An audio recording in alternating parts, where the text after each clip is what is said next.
미국 의회가 주한미군 축소 금지라는 굴욕적인 법안을 통과시켰습니다. 거대 제국인 미국이 동맹국에게 제발 쫓아내지 말아달라고 스스로 손발을 묶은 이 황당한 사건에 전 세계가 얼어붙었습니다. 과거엔 미군 철수 협박 한마디로 주무를 수 있는 한국이었지만 이제는 상황이 완전히 달라졌습니다. 돈 더 안 내면 나간다는 미국의 으름장에 한국은 매달리는 대신 조용히 자신들의 미사일 사거리를 늘리고 독자적인 타격력을 완성해 버렸습니다. 당황한 건 오히려 초강대국이라 불리우는 미국 쪽이었습니다. 한국을 잃으면 우리 안보가 끝장난다는 공포가 백악관을 덮친 겁니다. 갑과 을의 위치를 단숨에 뒤집어버린 대한민국의 소름 돋는 시나리오.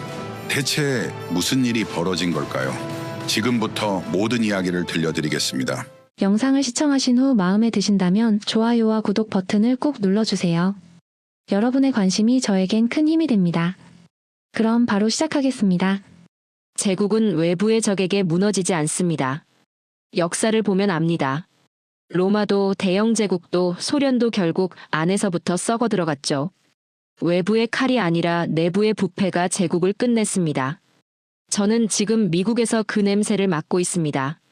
대통령이 동맹국을 향해 돈을 내놓으라 협박하고 이민자에게 총구를 겨누고 관세라는 무기로 전 세계를 볼모로 잡고 있죠. 그리고 이 강의실의 젊은이들은 그것이 자신들의 문제라는 사실조차 인식하지 못하고 있습니다. 시민이 잠들면 제왕이 깨어납니다. 그것은 역사가 수천 번 반복해서 증명한 공식이죠. 그런데 딱 한 나라만 그 공식을 거부한 사례가 있습니다. 저는 칼 벡터입니다. 하버드에서 비교 문화학을 가르친 지 35년이 됐습니다. 오늘 이 자리에서 무너지는 제국의 학생들에게 꼭 해야 할 말을 하겠습니다. 먼저 한 가지 물어보죠. 여러분은 지난 한 달 동안 뉴스를 보면서 분노한 적이 있습니까? 분노했다면 그 분노로 무언가를 했습니까? 서명을 했습니까? 거리로 나갔습니까? 아니면 SNS에 짧은 글 하나 올리고 스스로 행동했다고 위안을 삼았습니까? 대부분은 아무것도 하지 않았을 겁니다. 분노조차 하지 않은 학생도 있을 거고요. 그게 바로 제가 오늘 이 자리에 선 이유입니다. 미국은 지금 조용히 죽어가고 있습니다. 총성도 없고 침략군도 없죠. 그저 시민들이 하나둘씩 무관심 속으로 가라앉으면서 권력은 조용히 제왕의 옷을 입어가고 있습니다. 생각해 보십시오. 불과 얼마 전 이 나라의 대통령이 동맹국 정상에게 공개적으로 이렇게 말했죠. 돈을 더 내지 않으면 당신 나라를 지켜주지 않겠다. 70년 넘게 피로 맺은 동맹을 거래의 언어로 바꿔버린 겁니다. 국제 질서의 근간이 흔들리는 순간이었는데 미국 시민들의 반응은 어땠습니까? 다음 날 주가가 어떻게 됐는지를 먼저 검색했습니다. 이민자 문제를 보십시오. 무장한 단속반이 이민자들의 집 문을 부수고 들어가고 아이들이 부모와 생이별하는 장면이 버젓이 카메라에 찍히고 있죠. 그런데 시민들은 그 장면을 보다가 다음 영상으로 넘어갑니다. 그런데 여기서 저는 여러분에게 한 가지 불편한 질문을 던지겠습니다. 이 나라는 애초에 누가 세웠습니까? 유럽에서 더 나은 삶을 찾아 배를 타고 대서양을 건너온 사람들이 세웠죠. 그들은 원주민의 땅을 밟고 들어와 개척자라 불렸습니다. 그리고 그 후손들이 지금 이렇게 말하고 있습니다. 이제 들어오지 마라. 더 나은 삶을 위해 국경을 넘는 것이 과거에는 개척이었고 지금은 왜 범죄가 됩니까? 노동력이 필요할 때는 문을 열고 필요 없으면 총을 들이밀었죠. 합법적으로 들어오라고 하면서 합법적인 경로는 사실상 막아뒀습니다. 이민이 가치가 아니라 도구였던 겁니다. 편할 때 쓰고 불편하면 버리는 도구요. 자유의 여신상 아래 새겨진 문구를 기억합니까? 지치고 가난한 자들을 내게 보내달라. 그 문구가 새겨진 나라에서 지금 벌어지고 있는 일입니다. 한 학생이 말했습니다. 교수님, 하지만 불법 이민은 엄연히 법을 어긴 거 아닌가요? 법치주의 관점에서 단속은 정당한 거 아닌가요? 맞습니다. 법은 지켜야 하죠. 그런데 그 법이 누구를 위해 만들어졌는지도 물어봐야 합니다. 합법적으로 들어올 수 있는 경로를 틀어막아 놓고 불법으로 들어왔다고 범죄자 취급하는 건 법치가 아닙니다. 선택적 정의입니다. 그리고 역사적 망각이죠. 자신들의 조상이 어떻게 이 땅에 왔는지를 편리하게 잊어버린 겁니다. 저는 베트남 전쟁 당시 반전 운동을 직접 겪었습니다. 그때 미국 시민들은 달랐죠. 정부가 명분 없는 전쟁을 계속하자 수십만 명이 워싱턴 한복판으로 쏟아져 나왔습니다. 권력이 선을 넘는 순간 시민이 벌떡 일어서는 것, 그것이 민주주의의 심장 박동이었죠. 그 심장이 지금 멈춰가고 있습니다. 제가 오늘 여러분에게 던지고 싶은 질문은 하나입니다. 만약 미국 시민들이 지금과 다른 정신을 가졌다면 어땠을까요? 다른 민족의 피와 근성을 가졌다면 지금 이 상황에서 어떻게 행동했을까요? 그 질문에 대한 답을 가지고 있는 민족이 하나 있습니다. 바로 한국인들입니다. 오해하지 마십시오. 제가 한국을 찬양하러 이 자리에 선 게 아닙니다. 저는 미국을 걱정하는 사람입니다. 평생 이 나라를 사랑했고 이 나라의 오만에 쓴소리를 해온 사람이죠. 그런데 지금 이 순간 미국인들에게 가장 절실하게 필요한 것이 무엇인지를 말하려면 한국인의 이야기를 꺼낼 수밖에 없습니다. 한국이라는 나라를 어떻게 알고 있습니까? 반도체를 만드는 나라, 드라마가 인기 있는 나라, 북한 옆에 붙어 있는 나라 정도입니까? 그렇다면 여러분은 한국의 껍데기만 보고 있는 겁니다. 한국은 불과 한 세대 전만 해도 세계 최빈국 중 하나였습니다. 전쟁으로 국토의 모든 것이 불타버렸고 국민 소득은 아프리카 최빈국보다 낮았죠. 원조를 받는 나라였습니다. 그런데 지금 어떻습니까? 세계 반도체 공급망의 핵심을 쥐고 있고 원전 기술을 수출하며 방위산업에서 유럽 강국들과 어깨를 나란히 하고 있습니다. 그런데 제가 진짜 주목하는 건 그 숫자들이 아닙니다. 한국이 그 모든 것을 이루는 동안 민주주의를 지켰다는 사실입니다. 아니, 지킨 정도가 아닙니다. 대통령이 선을 넘었을 때 200만 명이 광장으로 나왔습니다. 폭력도 없었고 약탈도 없었죠. 아이 손을 잡고 나온 부모들이 있었고 지팡이를 짚은 노인들이 있었습니다. 그들은 촛불을 들었고 노래를 불렀고 쓰레기 하나 남기지 않고 집으로 돌아갔죠. 그리고 결국 대통령을 끌어내렸습니다. 총 한 자루 없이. 한 학생이 말했습니다. 교수님, 한국도 대통령 탄핵이 2번이나 있었다는 건 정치가 불안정하다는 증거 아닌가요? 완전히 반대로 보고 있는 겁니다. 대통령이 2번이나 탄핵됐다는 건 그 나라 시민들이 2번이나 권력을 심판했다는 뜻이죠. 탄핵이 필요할 때 탄핵할 수 있는 나라가 건강한 겁니다. 지금 이 나라에서 대통령이 헌법을 짓밟는 동안 시민들은 무엇을 했습니까? 분노의 밈을 만들어 공유했습니다. 그게 전부였죠. 미국 시민들이 한국인의 정신을 가졌다면 어땠을까요? 권력이 제왕처럼 굴기 시작했을 때 한국인들은 광장으로 나갔습니다. 경제가 벼랑 끝에 섰을 때 한국인들은 자기 집 장롱을 열어 금을 꺼내왔습니다. 나라가 위기에 처했을 때 한국인들은 서로를 약탈하지 않고 서로의 손을 잡았죠. 미국 시민들이 그렇게 행동했다면 지금 이 나라는 달랐을 겁니다. 뉴욕타임즈는 한국 시민들의 집회를 분석하면서 이렇게 썼습니다. 우리가 민주주의를 수출한다고 자랑할 때 한국은 민주주의가 무엇인지 전 세계에 교육하고 있었다. 이 말이 자랑이 아니라 반성으로 들린다면 여러분은 제 말을 제대로 이해하고 있는 겁니다. 오늘 이 자리에서 저는 한국인이 어떤 민족인지 그들이 어떤 정신으로 이 모든 것을 이뤄냈는지를 하나씩 풀어나가겠습니다.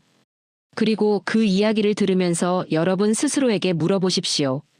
나는 지금 시민으로 살고 있는가 아니면 구경꾼으로 살고 있는가? 한국인이었다면 지금 이 상황에서 어떻게 했을까? 그 질문이 불편하게 느껴진다면 오늘 이 강의가 여러분에게 꼭 필요한 시간이라는 뜻입니다. 여러분, 저는 방금 한국인이었다면 지금 이 상황에서 어떻게 했을까라는 질문을 던졌죠. 그런데 그 질문에 답하려면 먼저 이것부터 알아야 합니다. 한국인은 대체 어떤 민족입니까? 단순히 부지런하고 교육열이 높은 민족? 아닙니다. 그런 표현으로는 설명이 안 됩니다. 제가 35년간 연구하면서 내린 결론은 이겁니다. 한국인은 지구상에서 가장 지독하게 자기 자신을 지켜온 민족입니다. 그리고 그 지독함에는 아주 긴 역사적 이유가 있죠. 지도를 한번 떠올려 보십시오. 한반도 옆에 무엇이 있습니까? 중국입니다. 인류 역사상 가장 강력한 문명 흡수 장치를 가진 나라죠. 중국은 수천 년 동안 주변 민족들을 집어삼켜왔습니다. 동이족, 월족, 거란족, 여진족. 한때 찬란한 문명을 가졌던 민족들이 하나둘씩 중국이라는 거대한 용광로 속으로 녹아들어갔습니다. 이름도 언어도 문화도 사라졌죠. 지금은 그들이 존재했다는 사실조차 기억하는 사람이 없습니다.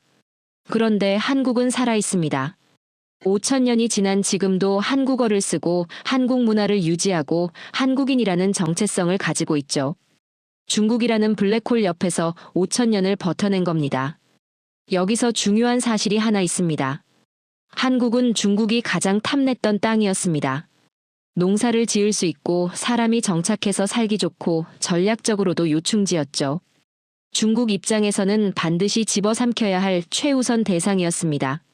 그런데 5,000년 동안 단 한 번도 그 알고리즘이 성공하지 못했습니다. 가장 탐냈던 땅에서 가장 많은 이빨이 부러진 겁니다. 한 학생이 손을 들었습니다. 교수님, 중국이 그렇게 강했다면 왜 한국만큼은 완전히 흡수하지 못한 겁니까?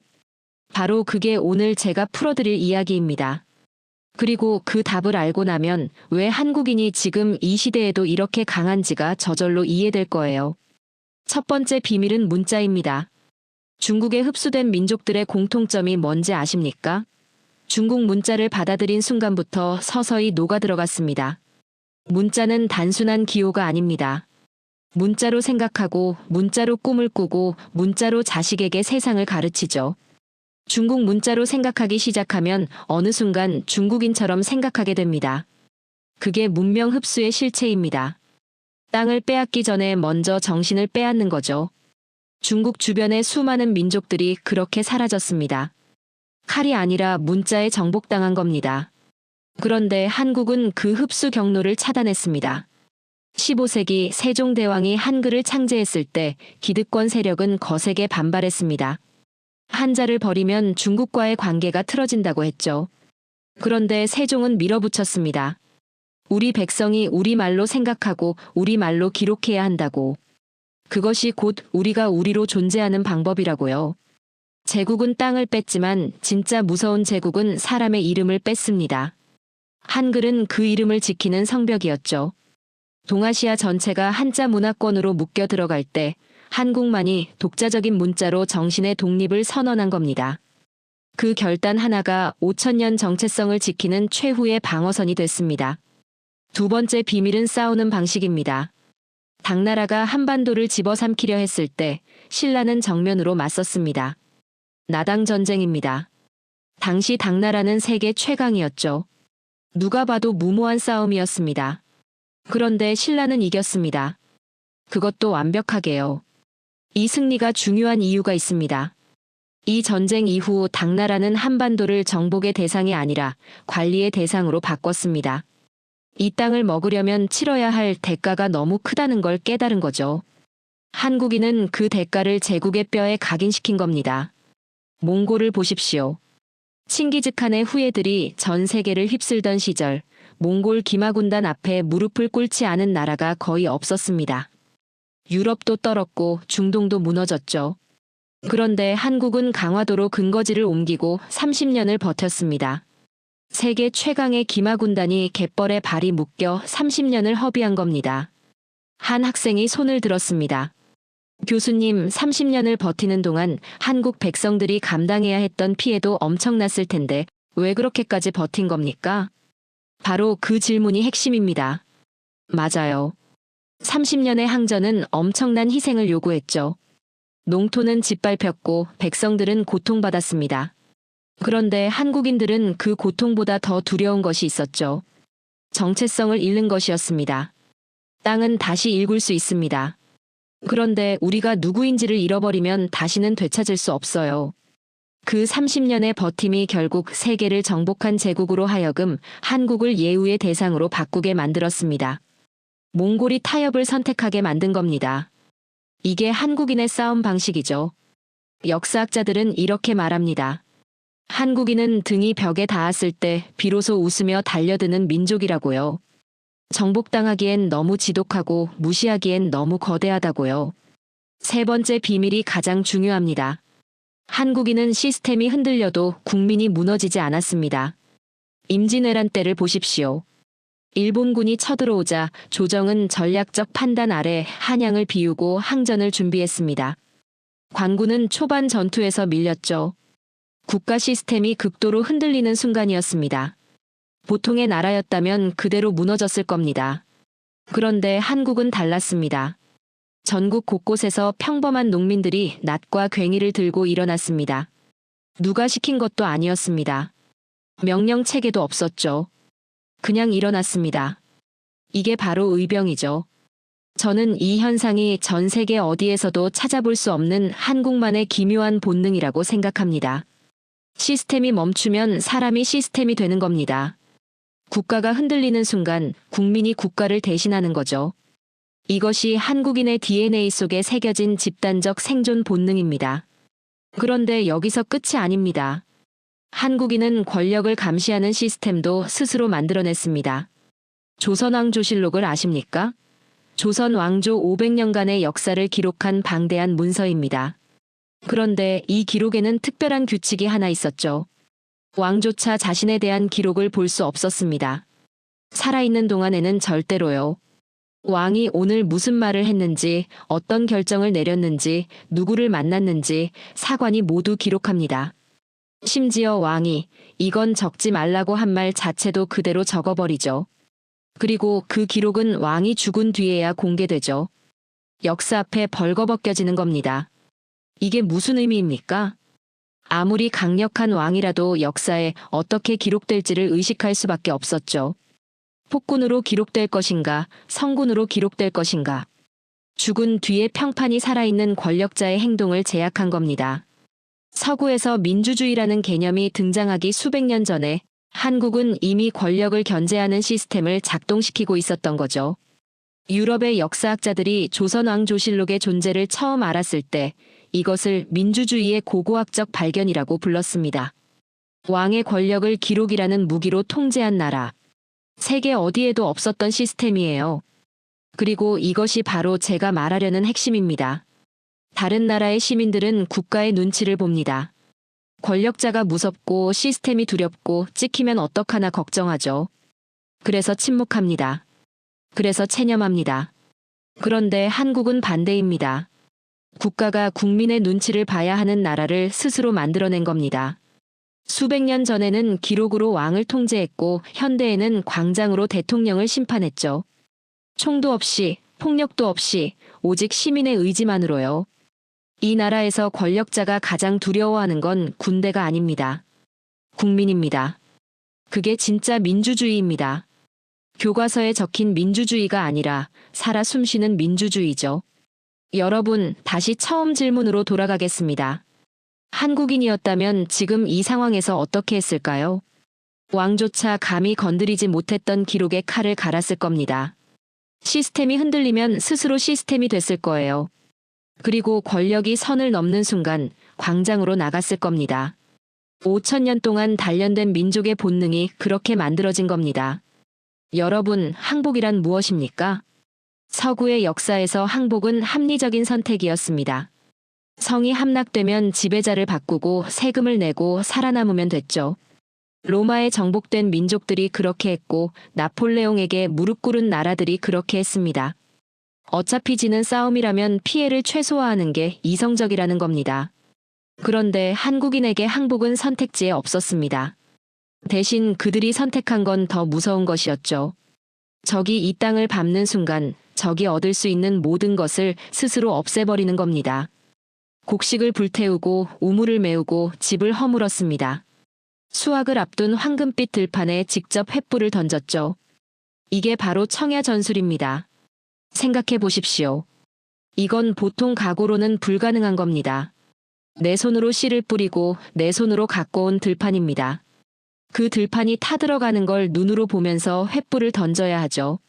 그런데 한국인들은 그걸 했습니다. 왜입니까? 저 들판의 쌀 한 톨도 적의 입에 들어가게 할 수 없다는 겁니다. 내가 굶을지언정 적을 배부르게 할 수는 없다는 거죠. 적들이 한반도에 들어왔을 때 마주한 건 비옥한 땅이 아니었습니다. 스스로 모든 것을 태워버린 검은 돼지였죠. 보급이 끊긴 군대는 싸우기 전에 먼저 굴습니다. 한국인들은 그걸 노린 겁니다. 교수님, 스스로 땅을 태우면 결국 한국 백성들도 굶는 거 아닌가요? 그게 이긴 건지 모르겠습니다. 네, 백성들도 굶었습니다. 그런데 그 굶주림을 같이 나눴죠. 산성이라는 공간 안에서요. 신분 고하를 막론하고 모두가 산으로 들어가 식량을 나누고 물을 나눴습니다. 죽어도 같이 죽고 살아도 같이 사는 구조였죠. 반면 적들은요. 황무지 위에 홀로 서서 굶주리며 싸워야 했습니다. 누가 더 오래 버티겠습니까? 청야 전술은 단순한 전략이 아닙니다. 이건 한국인의 정신이 만들어낸 전술이에요. 내 것을 포기하는 고통보다 적에게 내 것을 내주는 수치가 더 크다는 정신. 그 정신이 수천 년간 이 민족을 살아남게 한 겁니다. 그런데 이 도끼는 전쟁터에서만 나온 게 아닙니다. 1937년 스탈린은 소련 내 한국인들을 중앙아시아 황무지로 강제 이주시켰습니다. 하루아침에 삶의 터전을 빼앗기고 화물 열차에 실려 영하 40도의 황무지에 던져진 겁니다. 물도 없고 나무도 없고 농사를 지을 수 있는 땅이라고는 볼 수 없는 곳이었죠. 소련 관료들은 이들이 거기서 그냥 죽을 거라 생각했습니다. 그런데 고려인들은 죽지 않았습니다. 그들이 가장 먼저 한 일이 무엇인지 아십니까? 열차 안에서 속옷 안감에 몰래 숨겨온 벽시 한 줌을 꺼낸 겁니다. 삶의 모든 것을 빼앗겼어도 그 벽시만은 놓지 않았죠. 그리고 그 벽시를 심기 위해 맨손으로 수로를 팠습니다. 영하의 땅을 손으로 파고 돌을 옮기고 물기를 냈습니다. 소련 공병 대장들이 나중에 그 수로를 보고 경악했습니다. 이 수로를 정말 인간이 손으로 팠단 말인가? 전문 장비를 갖춘 공병대가 봐도 믿기 어려운 규모였던 겁니다. 그리고 기어이 벼농사에 성공했습니다. 쌀이 자랄 수 없는 중앙아시아 사막에서요. 당시 소련 관료들의 보고서에 이런 문장이 남아 있습니다. 이들은 인간이 아니라 땅에서 쌀을 만들어내는 마법사들이다. 마법이 아닙니다. 황무지를 원망하는 시간에 수로를 판 겁니다. 불가능하다고 포기하는 대신 그 땅이 쌀을 내놓을 때까지 잠을 자지 않은 거죠. 그게 고려인들이 살아남은 방식이었습니다. 그런데 이 모든 것의 뿌리가 어디에 있는지 아십니까? 보릿고개입니다. 한국인들은 수천 년간 봄이 오면 굶었습니다. 가을에 수확한 쌀이 봄이 되면 바닥나고 보리가 익으려면 아직 한참 남은 그 시간. 그 시간을 보릿고개라고 불렀죠. 굶는 게 일상이었습니다. 봄만 되면 온 나라가 굶었습니다. 그 굶주림이 한국인의 몸에 각인시킨 본능이 있습니다. 오늘 잠을 줄여서라도 내일의 생존을 확보해야 한다는 겁니다. 쉬는 건 사치가 아니라 위험이었습니다. 대충 하는 건 게으름이 아니라 죽음이었죠. 그 공포가 세대를 넘어 전해지면서 한국인 특유의 24시간 노동 DNA가 만들어진 겁니다. 그리고 그 DNA가 현대에서 폭발했습니다. 전쟁이 끝난 직후 한국은 말 그대로 잿더미였습니다. 남은 건 아무것도 없었죠. 자원도 없고 기술도 없고 자본도 없었습니다. 세계은행은 한국의 경제 발전 가능성을 사실상 없음으로 분류했습니다. 원조로 연명하는 나라로 봤던 겁니다. 그런데 한국인들은 보릿고개를 이미 알고 있었습니다. 굶주림 앞에서 어떻게 버텨야 하는지를 뼈로 알고 있었죠. 그래서 그들은 세계은행의 평가에 아랑곳하지 않고 일했습니다. 새벽 4시에 공장 불을 켰습니다. 자정이 넘어도 연구실 불이 꺼지지 않았죠. 외국 기술자들이 퇴근한 뒤 그들이 두고 간 설계도를 밤새 베끼고 외웠습니다. 불가능하다는 말을 들을 때마다 오기가 생겼습니다. 안 된다는 말이 더 강하게 밀어붙이는 연료가 됐죠. 그 결과가 무엇입니까? 한 세대 만에 최빈국에서 세계 10위권 경제대국이 됐습니다. 인류 역사상 이런 속도로 이런 규모의 성장을 이뤄낸 나라는 없었습니다. 경제학자들이 한강의 기적이라고 부르는 이유가 있습니다. 기존의 경제 이론으로는 설명이 안 되는 겁니다. 전 세계 경제지들이 한국인을 분석하면서 공통적으로 하는 말이 있습니다. 한국인은 환경이 나쁠수록 더 강해지는 기묘한 종족이다. 그들은 안 되는 이유를 찾는 시간에 이미 일을 끝내놓는다. 기묘한 종족이 아닙니다. 수천 년간 굶주림과 싸워온 민족의 본능이 현대라는 전쟁터에서 다시 한번 폭발한 것뿐이죠. 청야 전술로 적의 보급을 끊고 사막에서 맨손으로 수로를 파고 잿더미 위에서 세계가 경악할 기적을 일궈낸 민족. 이 지독한 도끼가 있었기에 폐허가 된 한반도에서 지금의 한국이 가능했던 겁니다. 여러분, 미국인과 한국인의 차이를 한 문장으로 설명하라면 저는 이렇게 말합니다. 미국인은 계약이 끝나면 있습니다. 한국인은 그 계약 뒤에 숨은 정과 원을 100년이 지나도 기억합니다.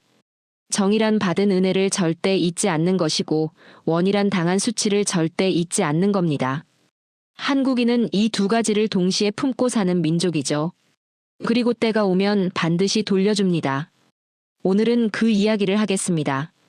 먼저 원, 즉 응징의 이야기부터 시작하죠. 15세기 조선, 왜구들이 한반도 해안을 수십 년간 들쑤시고 다녔습니다. 약탈하고 불지르고 사람을 납치했죠. 조선은 처음엔 외교로 해결하려 했습니다. 경고도 했습니다. 그런데 왜구들은 멈추지 않았습니다. 그러자 조선은 말을 바꿨습니다. 대마도로 직접 쳐들어간 겁니다.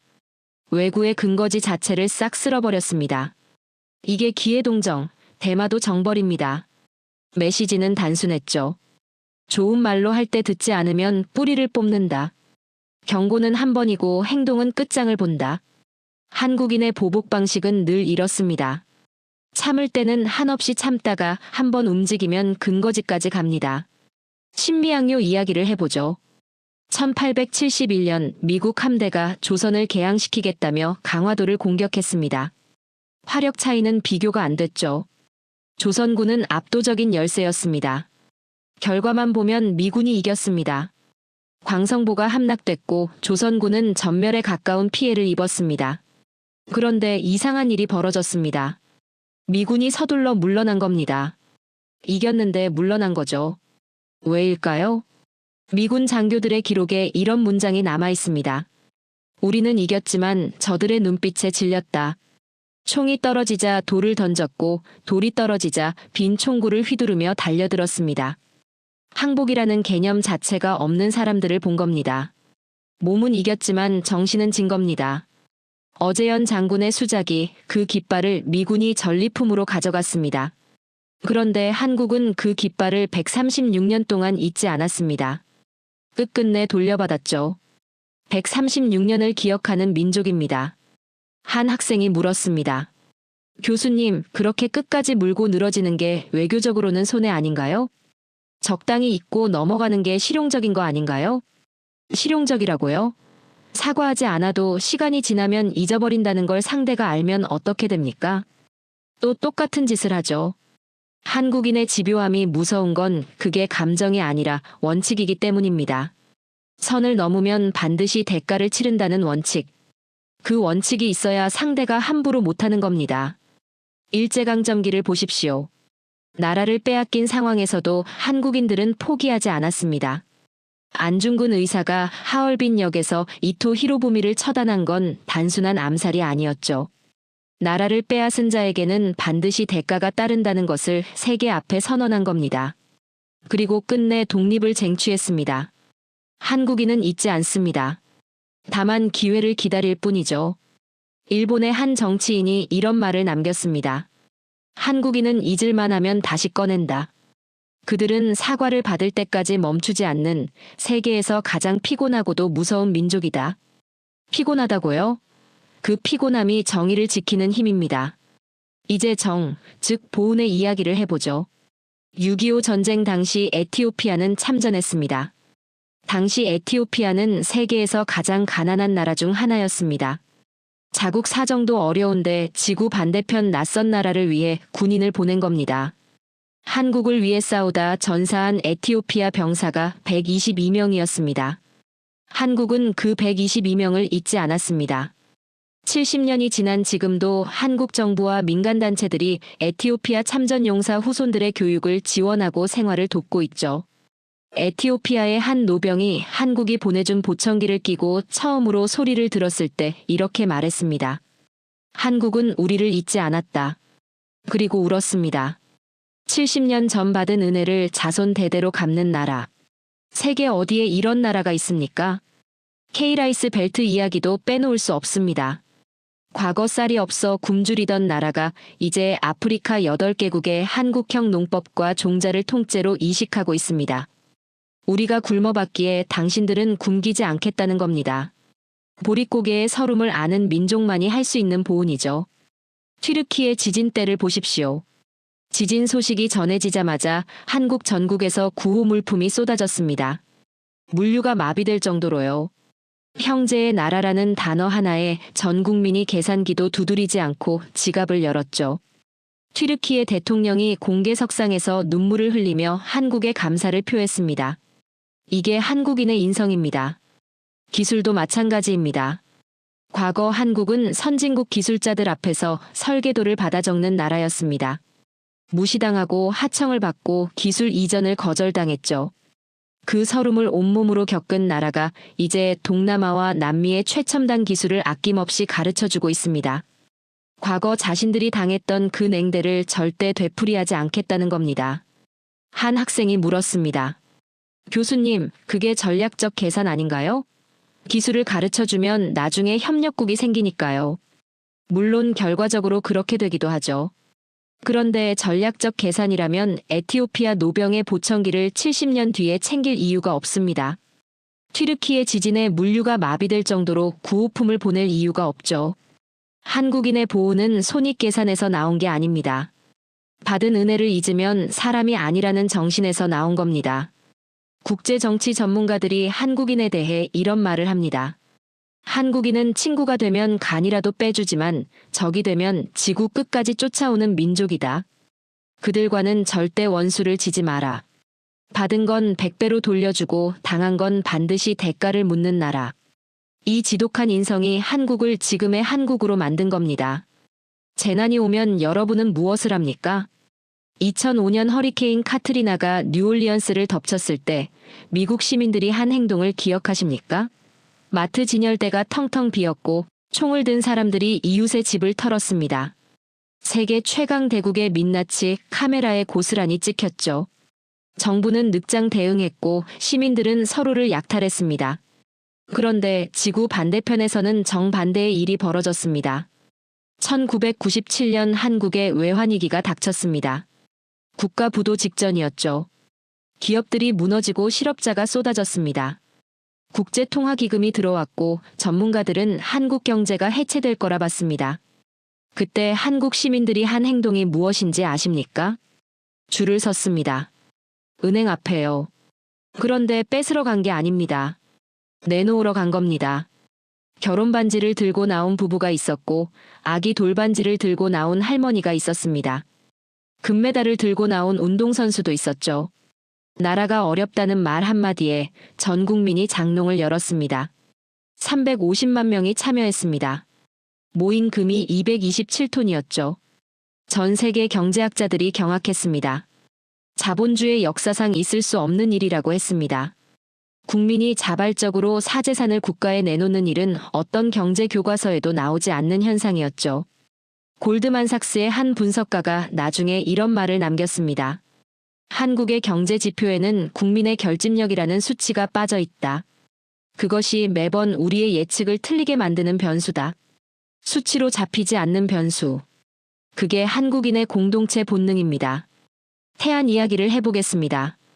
2007년 충남 태안 앞바다에서 유조선이 좌초되면서 기름 1만 2천 톤이 쏟아졌습니다.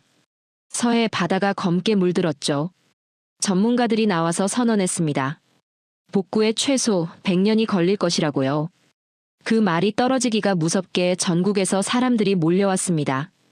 버스를 빌려온 동네 주민들, 휴가를 내고 달려온 직장인들, 방학을 맞아 내려온 대학생들. 130만 명이 자발적으로 태안으로 향했습니다.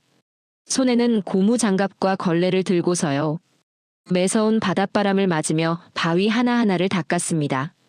기름 냄새가 진동하는 해변에서 아무도 시키지 않았는데 아무도 떠나지 않았습니다. 그리고 100년이 걸릴 거라던 바다가 10년 만에 완전히 살아났습니다.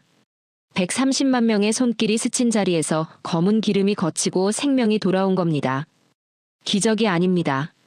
한국인의 의지가 만들어낸 결과죠. 한 학생이 말했습니다. 교수님, 국가가 해결해야 할 일을 왜 개인이 나서서 합니까? 그건 오히려 정부의 무능을 덮어주는 거 아닌가요? 그 질문 자체가 여러분이 얼마나 깊이 개인주의에 물들어 있는지를 보여줍니다. 나라가 내 나라라면 내 바다가 죽어가는데 정부 탓만 하며 손 놓고 있을 수 있습니까? 한국인들에게 그 바다는 남의 바다가 아니었습니다. 내 거실에 기름이 샌 것처럼 달려간 겁니다. 그게 주인의식이죠. 팬데믹 때를 보십시오. 코로나가 전 세계를 덮쳤을 때 미국과 유럽의 마트는 전쟁터가 됐습니다.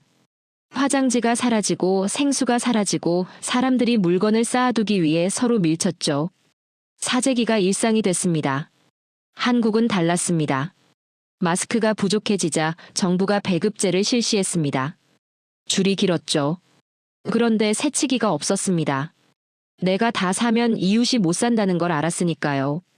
한국 편의점은 팬데믹 내내 평화로웠습니다.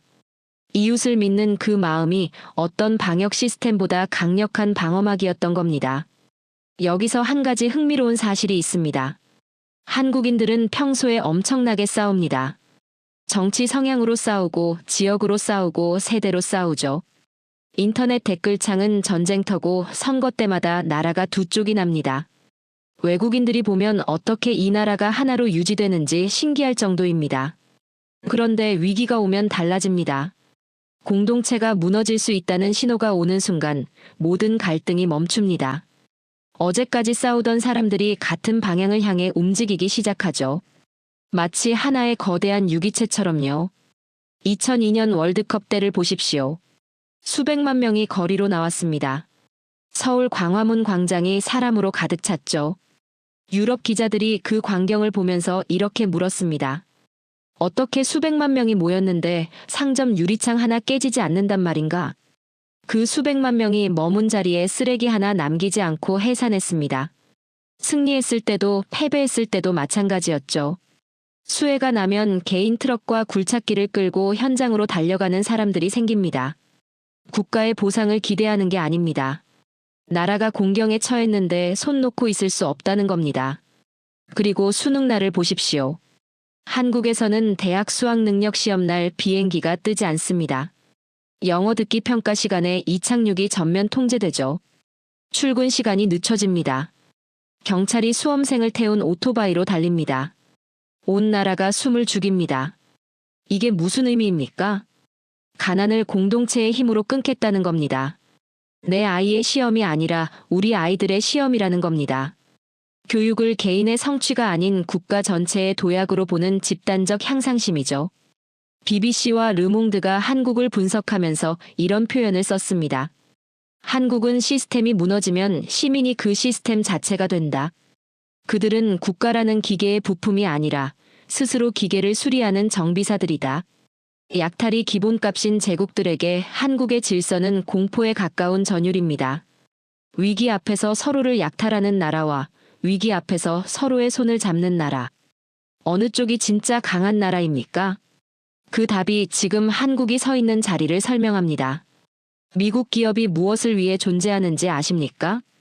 주주 이익입니다. 분기 실적입니다. CEO 보너스입니다. 더 싼 노동력을 찾아 공장을 해외로 옮기고 수익이 나지 않으면 수만 명을 하루아침에 해고하죠. 그게 서구 자본주의의 문법입니다. 합리적이고 냉정하고 계산적입니다. 그런데 한국 기업들은 다른 문법으로 움직였습니다. 돈이 되는 사업을 찾은 게 아니었습니다. 나라에 가장 필요한 사업을 찾은 겁니다. 철강이 없으면 나라를 세울 수 없다. 반도체가 없으면 미래가 없다. 자동차가 없으면 세계 무대에 설 수 없다. 그 판단 하나로 모든 것을 걸었습니다. 우리가 실패하면 민족의 죄인이 된다는 각오로요. 포항제철 이야기부터 시작하겠습니다. 1960년대 말 한국은 철강을 만들 능력이 전혀 없었습니다. 세계은행은 차관 지원을 거절했죠. 한국이 일관제철소를 짓는 건 불가능하다는 게 이유였습니다. 기술도 없고 자본도 없고 경험도 없는 나라가 무슨 제철소냐는 겁니다. 그때 박태준이라는 사람이 있었습니다. 공사 현장에서 그가 엔지니어들을 모아놓고 한 말이 전설처럼 전해집니다. 제철소 건설에 실패하면 우리 모두 우양우에서 영일만 바다에 빠져 죽자. 배수진도 이런 배수진이 없었죠. 죽기 살기로 지은 겁니다. 그리고 완성했습니다. 세계은행이 불가능하다고 했던 일관제철소를 그것도 세계가 놀랄 만한 속도로 완성시켰죠. 포스코는 지금 세계 최고 수준의 철강 기업 중 하나입니다. 불가능하다던 나라가 세계 최강이 된 겁니다. 삼성의 반도체 이야기는 더 극적입니다. 삼성이 반도체 사업에 뛰어들겠다고 선언했을 때 인텔을 비롯한 전 세계 반도체 업계가 비웃었습니다. 당시 삼성은 가전제품이나 만들던 회사였죠. 반도체는 차원이 다른 기술이었습니다. 그런데 이건희 회장의 판단은 달랐습니다. 자원이 없는 나라에 남은 건 두뇌뿐이고 두뇌로 만들 수 있는 가장 고부가 가치 산업이 반도체라는 겁니다. 그래서 사활을 걸었죠. 연구원들은 밤을 새웠습니다. 겨울에도 공사를 멈추지 않았습니다. 영하의 날씨에 땅이 얼어붙어도 횃불을 밝히고 공사를 이어갔죠. 충혈된 눈으로 설계도를 들여다보고 컵라면으로 끼니를 때우면서 연구를 멈추지 않았습니다. 지금 삼성 반도체는 전 세계 메모리 반도체 시장의 절반 가까이를 장악하고 있습니다. 미국의 인공지능 혁명도 유럽의 자동차 산업도 삼성의 반도체 없이는 굴러가지 않습니다. 비웃던 나라들이 이제 한국에 손을 내밀고 있습니다. 현대자동차 이야기도 빼놓을 수 없습니다. 처음에 현대는 포드와 미쓰비시의 기술을 빌려 차를 만들었습니다. 하청이었죠. 그런데 정주영 회장은 거기서 멈추지 않았습니다. 우리 바퀴로 세계를 달리겠다는 말 한마디가 독자 엔진 개발의 출발점이 됐죠. 미쓰비시 기술진이 비웃었습니다. 너희는 절대 못 만든다고 했습니다. 그 말이 오히려 연료가 됐습니다. 엔지니어들은 엔진을 조립했다가 분해하고 또 조립했다가 분해하기를 수천 번 반복했습니다. 기름때가 손에서 지워지지 않을 정도였죠. 그렇게 독자 엔진이 나왔습니다. 지금 현대자동차는 세계 3위 자동차 그룹입니다. 비웃던 미쓰비시는 지금 어디 있습니까? 원전도 마찬가지입니다. 기술 한 점 없던 시절, 한국은 외국 기술자들 옆에 붙어 설계도 하나하나를 밤새 베끼고 외웠습니다. 무시를 당하면서도 굴하지 않았죠. 그렇게 쌓은 기술이 지금 아랍에미리트 사막 한복판에 원전을 짓는 수준이 됐습니다. 기술을 구걸하던 나라가 기술을 수출하는 나라가 된 겁니다. 한 학생이 물었습니다. 교수님, 그게 기업가 정신이라기보다는 국가주도 경제 아닌가요? 자유시장이 아니라 정부가 밀어붙인 거 아닙니까? 반은 맞고 반은 틀렸습니다. 정부의 방향 제시는 있었죠. 그런데 그 방향을 보고 스스로 목숨을 걸고 뛰어든 건 기업가들이었습니다.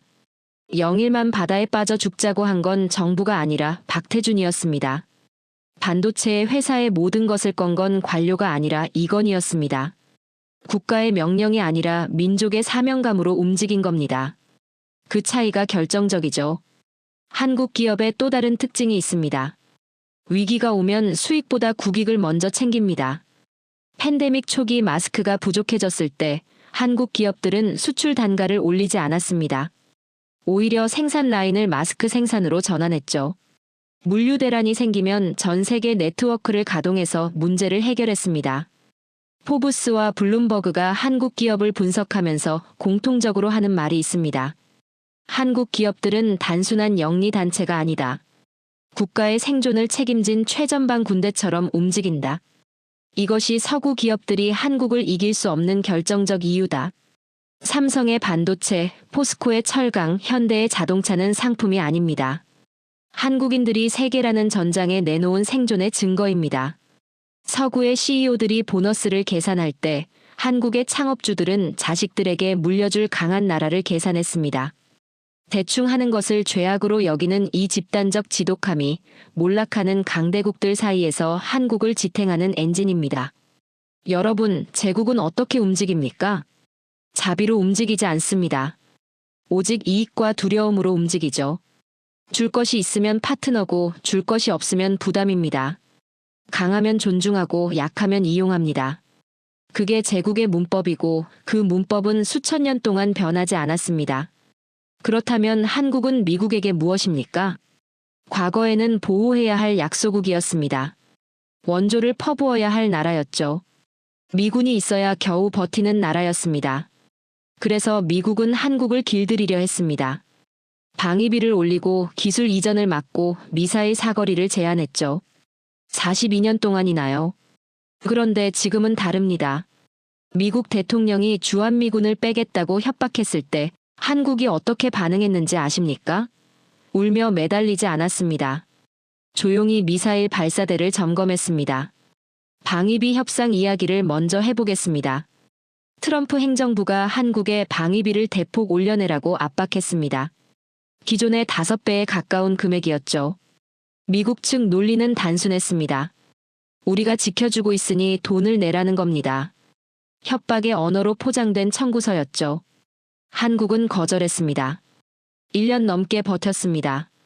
그러면서 한국 협상단이 꺼낸 카드가 무엇인지 아십니까? 숫자였습니다.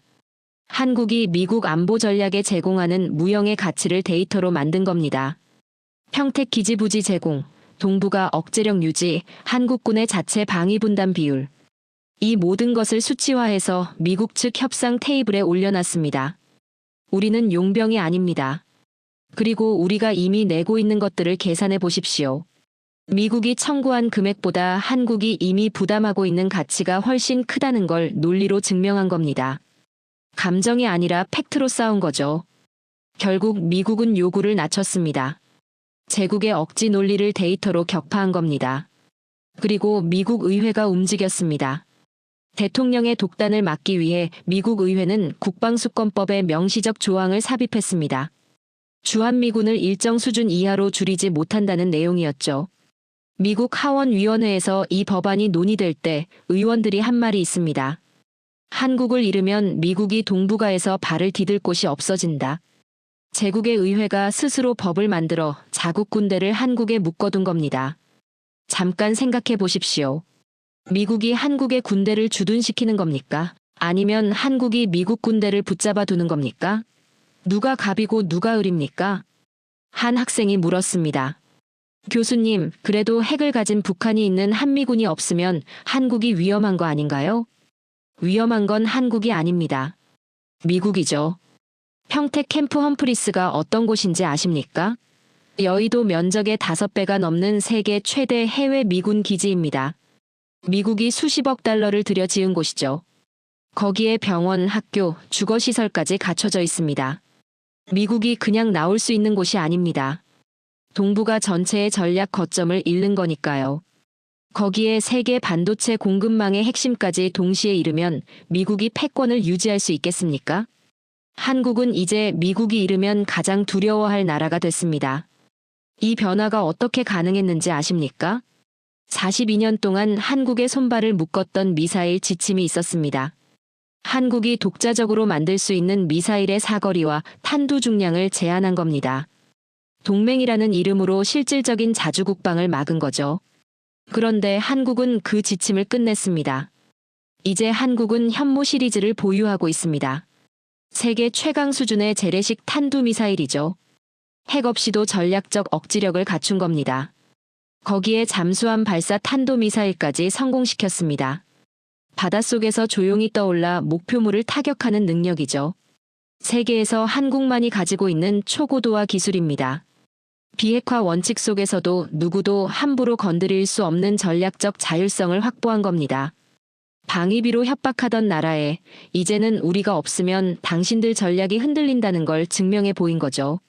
미국에 의존만 하던 나라에서 이제는 미국이 동북아 전략을 짤 때 가장 먼저 상의해야 할 파트너가 됐습니다. 체급이 달라진 겁니다. 일본 이야기도 해보겠습니다. 일본은 한국 반도체의 필수적인 소재 수출을 규제했습니다. 우리 없이는 한국 반도체가 멈춘다는 계산이었죠. 한국을 굴복시킬 수 있다는 오만이었습니다. 그런데 한국의 반응은 굴복이 아니었습니다. 소재 독립이었습니다. 단 1년 만에요. 일본이 막으면 우리가 만든다는 겁니다. 연구소에 불이 꺼지지 않았고 기업들이 자체 생산 라인을 구축했습니다. 그리고 오히려 일본 기업들이 한국 판로를 잃고 비명을 지르는 상황이 됐죠. 한국인의 잠자던 야성을 건드린 겁니다. 일본이 찌른 칼날은 한국의 살을 벤 게 아니라 한국인을 더 강하게 만드는 자극이 됐을 뿐이죠. 일본 통상성 관료가 탄식했습니다. 우리는 한국을 길들이려 했지만 결과적으로 한국을 야생마로 풀어준 꼴이 됐다. 이제 그들을 막을 방법은 없다. 반도체 전쟁은 지금도 진행 중입니다. 미국이 반도체 보조금을 내밀며 기술 공유를 요구했습니다. 돈을 줄 테니 핵심 기술을 넘기라는 거죠. 한국은 보조금은 받되 핵심 기술은 내주지 않았습니다. 그리고 세계 최초로 GAA 공정 양산에 성공했습니다. 차세대 반도체 기술의 주도권을 손에 쥔 겁니다. 우리가 없으면 미국의 인공지능 혁명도 없다. 이 말이 허풍이 아니라 팩트가 된 겁니다. 파이낸셜 타임즈가 한국을 분석하면서 이런 표현을 썼습니다. 과거 미국은 한국을 보호했지만 이제 미국은 한국의 인프라와 기술력이 필요하다. 한국은 동맹의 룰을 지키면서도 제국을 가장 피곤하게 만드는 독종 파트너다. 독종 파트너. 이보다 정확한 표현이 없습니다. 한국은 강대국이 정해준 룰에 순응하지 않습니다. 압박이 오면 굴복하는 대신 실력을 키웠고 협박이 오면 무릎 꿇는 대신 협상력을 높였습니다. 룰을 어기는 게 아니라 실력으로 룰 자체를 자신들에게 유리하게 바꿔버리는 거죠. 실력 없는 자주권은 허상입니다. 그런데 실력 있는 자주권은 제국조차 존중할 수밖에 없는 현실이 됩니다. 그게 지금 한국이 서 있는 자리입니다. 저는 오늘 이 강의를 준비하면서 오랫동안 고민했습니다. 35년간 강단에 서면서 미국의 오만을 꾸짖고 제국의 위선을 고발하고 시민의 각성을 촉구해왔습니다.